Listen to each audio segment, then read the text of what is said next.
Okey, cerita juga saya ingin berfokus kepada keadaan banjir di Terengganu di mana ia bertambah buruk apabila semua daerah di negeri itu kini terjejas di mana gelombang ketiga banjir yang kembali melanda sejak Rabu menyaksikan seramai 2,629 mangsa telah pun dipindahkan. Itu setakat pada pagi ini ketika kami menulis berita ini, dan juga Ketua Sekretariat Jawatan Kuasa Pengurusan Bencana Terengganu, Lieutenant Colonel Cik Adam Rahman berkata sehingga 8 pagi sebanyak 73 pusat pemindahan sementara PPS diaktifkan bagi menempatkan 735 buah keluarga. Baik, saya nak terus saja bersama dengan rakan setugas Wakil Astro Awani di Terengganu yang kini berada di Marang, Nur Fazlizai Ali yang bersedia pada ketika ini.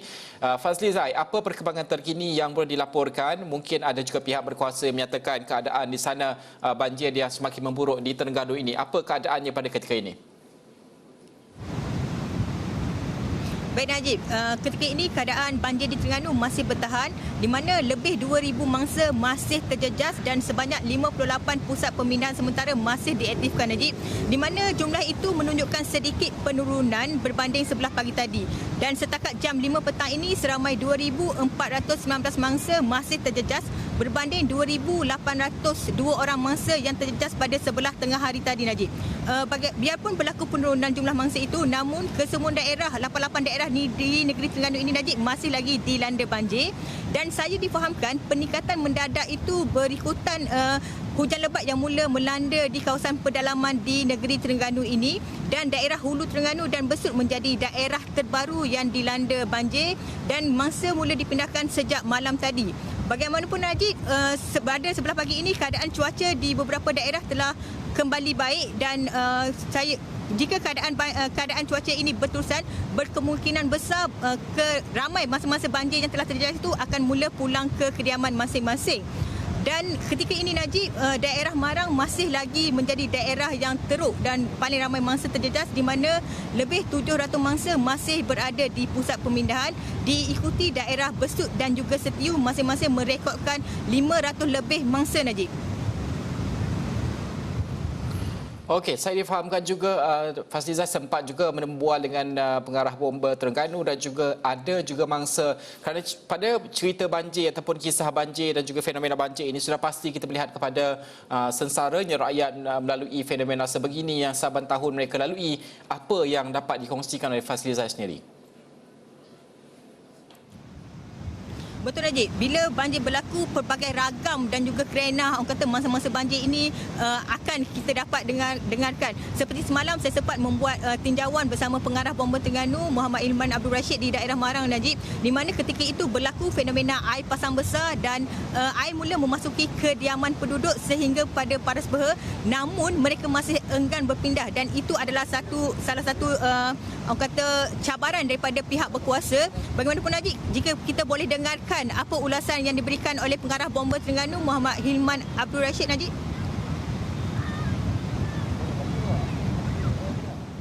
Sudah tentulah kalau kita buat tindakan last minute, sebab kita dalam keadaan yang kata apa, normal baru COVID ini, sudah tentulah kita proses pemindahan ini mengambil masa. Kita menentukan bahawa jarak penjarakan, kemudian kita nak menentukan jadi trip kita membuat pindahan tu akan berulang kali lah, banyak kali. Jadi untuk sampai ke turn dia tu mungkin air dah dalam keadaan berbahaya, dan ini yang kita tidak nak berlaku di tempat pemindahan ini.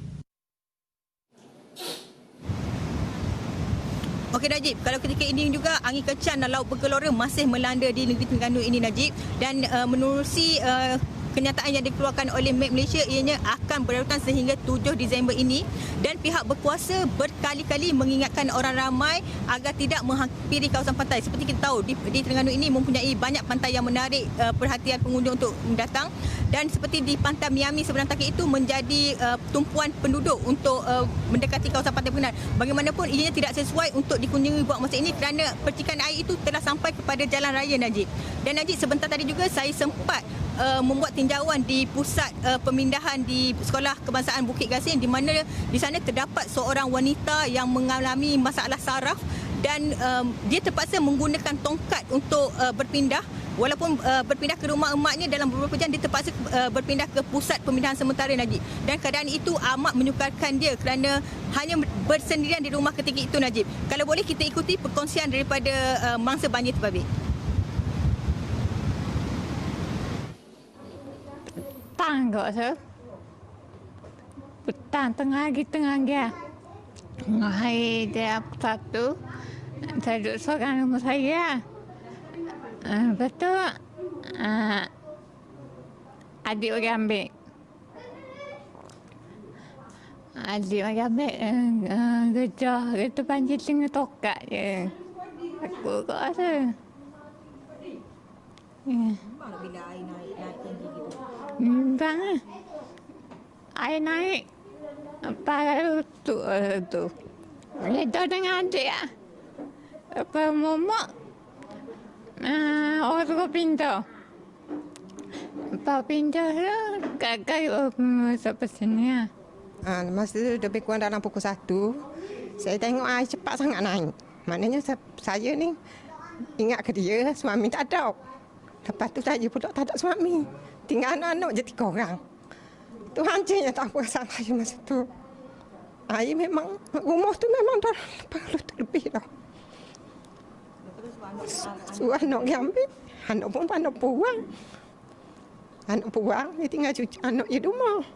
Cucu ada 3 orang masa tu, kecil-kecil belakang. Okey Najib, selain suri rumah berkenaan, sepanjang pemerhatian saya juga ramai mangsa-mangsa yang dalam orang kata yang ibu berpantang bersama bayi 10 hari terpaksa dipindahkan. Oleh itu paras air yang naik mendadak itu menyukarkan mereka. Apatah lagi kenaikan air itu berlaku pada tengah malam Najib.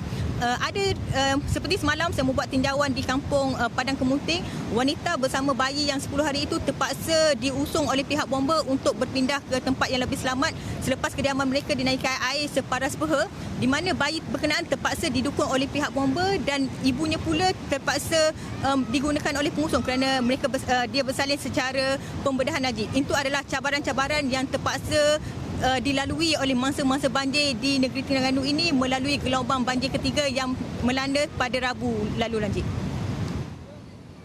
Secara ringkasnya Fazli Zai, kita melihat kepada pematuhan kepada SOP dan juga norma baru ini, apa cabarannya terutamanya untuk pihak berkuasa bomba untuk membawa semua penduduk ini berpindah pada masa sama, nak kena jaga jarak, nak kena jaga SOP dan sebagainya.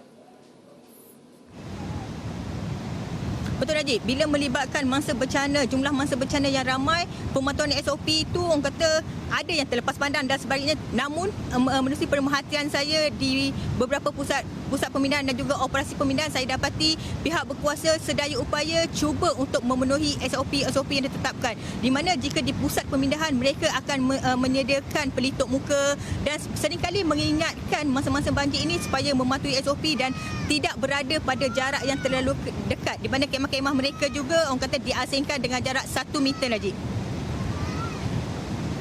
Itu keadaan semasa dan sudah pasti saya percaya seluruh rakyat Malaysia juga mendoakan kesejahteraan penduduk negeri Terengganu yang kini berdepan dengan fenomena banjir.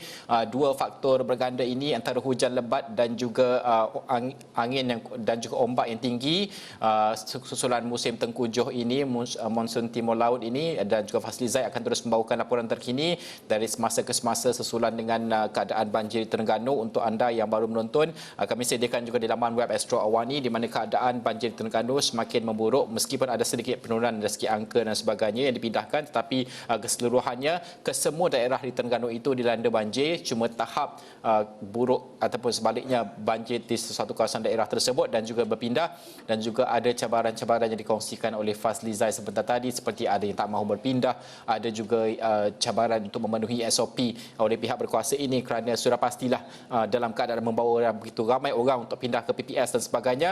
Cabaran inilah yang mereka terpaksa hadapi dan memerlukan dan juga menuntut kesabaran dan juga kerjasama semua pihak yang terlibat untuk terus mematuhi SOP dalam keadaan norma baru meskipun berdepan dengan fenomena dan sebagainya. Okey, sekian sahaja cerita terkini untuk jam ini. Saya Najib Arif. Assalamualaikum dan salam hormat.